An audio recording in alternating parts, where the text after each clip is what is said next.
आयुष्मान जो योजना है उसमें एक ही नंबर पर 9999999999 10 बार 9, उस पर 7,39,000 फर्जी आयुष्मान कार्ड रजिस्टर हुए हैं। एक ही नंबर 88888888, इस पर 1,49,000 आयुष्मान कार्ड फर्जी रजिस्टर हुए हैं। राजीव गांधी जी ने जो हमें, चाहे वो कंप्यूटर क्रांति इस देश में लाके दी, चाहे दूर संचार क्रांति इस देश में लाके दी, चाहे महिलाओं को पंचायती राज में अधिकार दिए, चाहे युवाओं को 18 साल की उम्र में मत देने का अधिकार दिया हो, राजीव गांधी ने इस देश में शांति, प्रेम, प्यार और भाईचारा बढ़ाने के लिए, चाहे वो शांति सेना उन्होंने श्रीलंका में भेजकर अपने प्राणों को इस देश की बलि चढ़ा दिया हो, उस महान पुरुष को ये देश सदैव सदैव याद करता रहेगा। उस महान हमारे नेता को शत शत प्रणाम। आप सबकी तरफ से भी मैं उनके चरणों में शत शत नमन करता हूं। बुजुर्गों और साथियों, आज का ये विशाल रैली यह इस बात का प्रतीक है कि इस प्रदेश के अंदर पूरी तरह से बदलाव की आंधी आ चुकी है।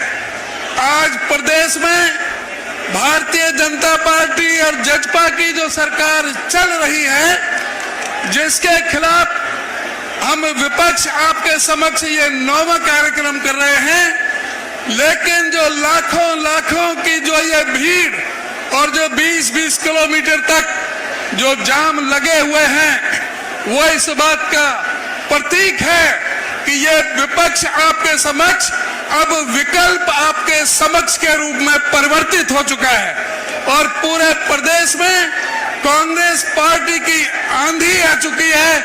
और ये इस बात का भी संकेत है कि भारतीय जनता पार्टी और जजपा गठबंधन सिंगल डिजिट में सिमटने जा रहा है और कांग्रेस अपने दम पर 70+ सीटें जीतने जा रही है। ये आपका ये उत्साह और ये उमंग आपको बता रहा है।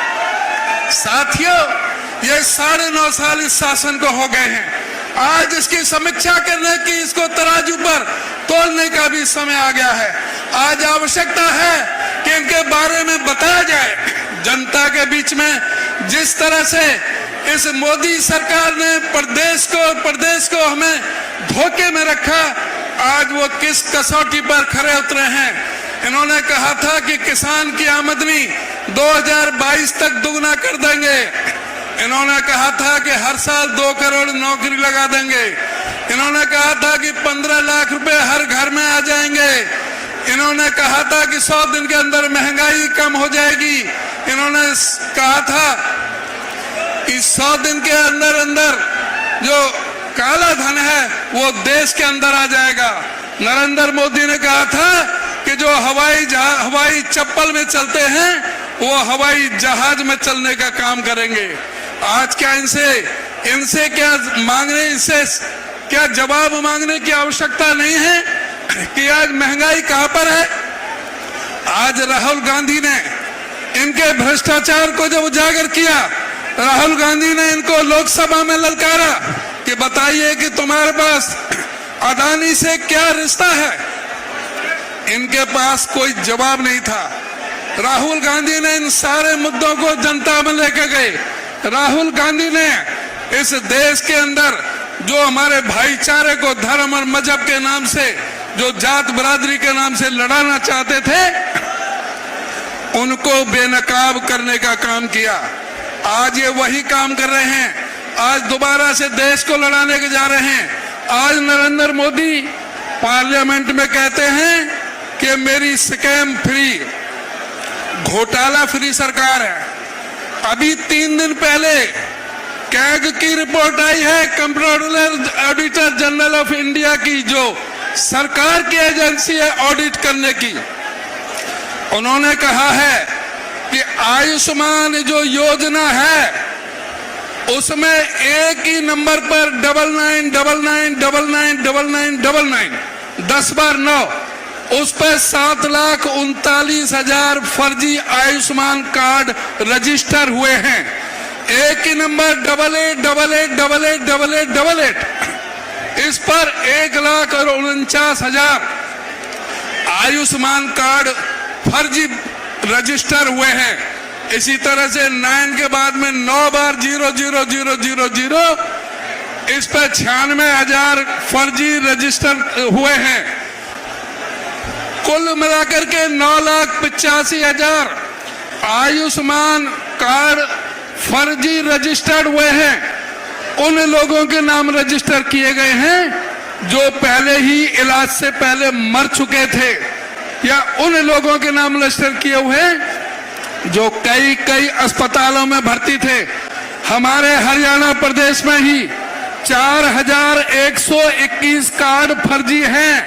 उन लोगों के नाम से फर्जी पैसा निकाला गया और अस्पतालों में कोई गुड़गांव में भर्ती है वही आदमी, वही सोनीपत में भर्ती है और वही फरीदाबाद में भर्ती है। इस तरह से इन्होंने घोटाले करने का काम किया है। दूसरा जो भारतमाला प्रोजेक्ट था नेशनल हाईवे का, उस भारतमाला प्रोजेक्ट में जो 72,000 करोड़ का था, 7.5 लाख करोड़ रुपए खर्चा किए हैं। एक ही प्रोजेक्ट में 7 लाख करोड़ का भ्रष्टाचार हुआ है। तीसरा द्वारका एक्सप्रेस में जो दिल्ली में बना है, 18 करोड़ रुपए की 1 किलोमीटर सड़क बननी थी, जो 1 किलोमीटर बनाने में इन्होंने 250 करोड़ रुपए खर्च किए हैं। आज इनको बताना पड़ेगा कि भ्रष्टाचार के नाम से राजनीति करने वाले आज ये कहां खड़े हैं। आज बताना पड़ेगा हमारे हरियाणा की सरकार को भी कि इस प्रदेश को कर्ज के जाल में फंसाने का क्या कारण है। हुड्डा साहब के समय जब इनको सत्ता सौंपी थी, 70,000 करोड़ का कर्जा था। आज कर्जा 4.5 लाख करोड़ का है। आज कोई बच्चा अपने मां के पेट से जन्म ले रहा है तो वो 1,32,000 रुपए का कर्जा लेकर के अपने मां के पेट से जन्म ले रहा है। आज खट्टर सरकार को बताना पड़ेगा कि 1,86,000 सरकारी पद क्यों खाली पड़े हैं। आज खट्टर सरकार से पूछने की जरूरत है कि हरियाणा स्टाफ सिलेक्शन और हरियाणा पब्लिक सर्विस कमीशन के 40 बार पर्चे क्यों लीक हुए हैं। क्यों स्टाफ सिलेक्शन कमीशन और पब्लिक सर्विस कमीशन के सीईटी कॉमन एलिजिबिलिटी टेस्ट में क्यों एक ही तरह के 41% पूछे जाते हैं। आज भ्रष्टाचार चरम सीमा पर है। आज जो कह रहे थे कि महंगाई, आज हरियाणा महंगाई में नंबर 1 है, हरियाणा बेरोजगारी में नंबर 1 है, हरियाणा कानून व्यवस्था में नीचे से नंबर 2 है। यानी पूरी तरह से कानून व्यवस्था फेल हो चुकी है। आज पूछने की जरूरत है कि हुड्डा साहब जब मुख्यमंत्री थे तो डीजल पर 9.5% का वैट लिया जाता था। आज एक खट्टर 18% क्यों ले रहा है। जब कांग्रेस की सरकार थी तो डीजल पर 3 रुपए 56 पैसे एक्साइज ड्यूटी थी। आज 32.5 रुपए क्यों ली जा रही हैं। अगर डीजल पर जितना हुड्डा साहब टैक्स लेते थे और जितना कांग्रेस सरकार टैक्स लेती थी उतना ही अगर कम कर दिया जाए तो आज ही डीजल पर 40 रुपए 1 लीटर पर कम हो सकते हैं। इसी प्रकार से गैस जो 400 रुपए में थी, जो आज 1150 रुपए में है, 827 रुपए सब्सिडी कांग्रेस सरकार देती थी। अगर वही सब्सिडी दे तो आज गैस का सिलेंडर 450 रुपए का हो सकता है। आज सरकार को यह भी बताना पड़ेगा कि प्रधानमंत्री आवास योजना में जिसमें कहा गया था कि 2022 तक कोई भी ऐसा व्यक्ति, गरीब आदमी नहीं रहेगा जिसके सिर पे छत ना हो, सबको पक्के मकान दे दिए जाएंगे। उसी योजना के तहत 1,38,200 मकान मंजूर होकर के केंद्र सरकार से गरीबों के मकान बनाने के लिए आए थे। तो खट्टर सरकार और उसके मंत्री से पूछना कि 1,32,000 जो 200 जो मकान आए थे वो वापस क्यों सरेंडर कर दिए इस सरकार ने, क्योंकि उसका 40% हिस्सा इनको देना था, इसलिए वो मकान भी सरेंडर कर दिए। 1 इंच इन्होंने प्लॉट दी नहीं। गरीबों के जो राशन कार्ड, परिवार पहचान पत्र को हथियार बना करके 10 लाख गरीबों के राशन कार्ड काटने का महापाप इस सरकार ने किया है। 5 लाख बुजुर्गों की पेंशन काटने का महापाप किया है। 4800 स्कूल इन्होंने मर्ज करने का काम किया है। 498 स्कूल इन्होंने बंद करने का काम किया है। ये पूरे किसान विरोधी, मजदूर विरोधी, गरीब विरोधी, दलित विरोधी सरकार है। हुड्डा साहब का समय था जब कोई डॉक्टर पढ़ने के लिए कोई दलित का बेटा कोई जाता था, कोई जाता था तो उसको 42,000 रुपए एक साल की फीस देनी पड़ती थी, जो खट्टर सरकार ने 10 लाख रुपए एक साल की फीस कर दी है। क्या 50 लाख रुपए खर्च करके कोई गरीब का बेटा डॉक्टर बन सकता है? इसलिए इस सरकार को उखाड़ फेंकने के लिए संकल्प लेना पड़ेगा। और हमारी सरकार क्या करने जा रही है, सरकार कांग्रेस पार्टी की आपने जब बनवाओगे तो हुड्डा साहब क्या क्या काम करेंगे वो खुद आपको बताएंगे। आपका बहुत बहुत धन्यवाद।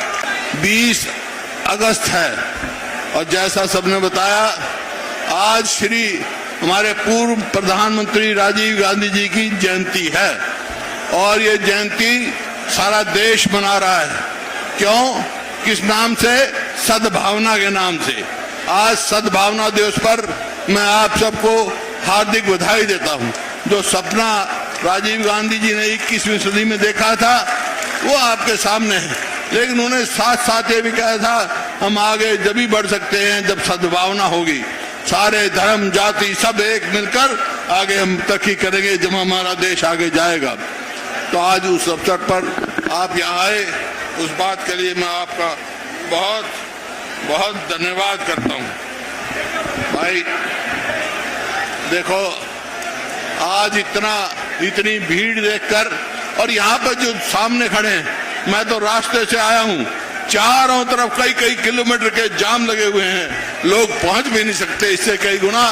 भाई मैं तो एक ही बात कह सकता हूँ, जो आपसे उम्मीद थी उससे ज्यादा मेरी झोली में आपने डाल दिया आज हिसार वालों ने।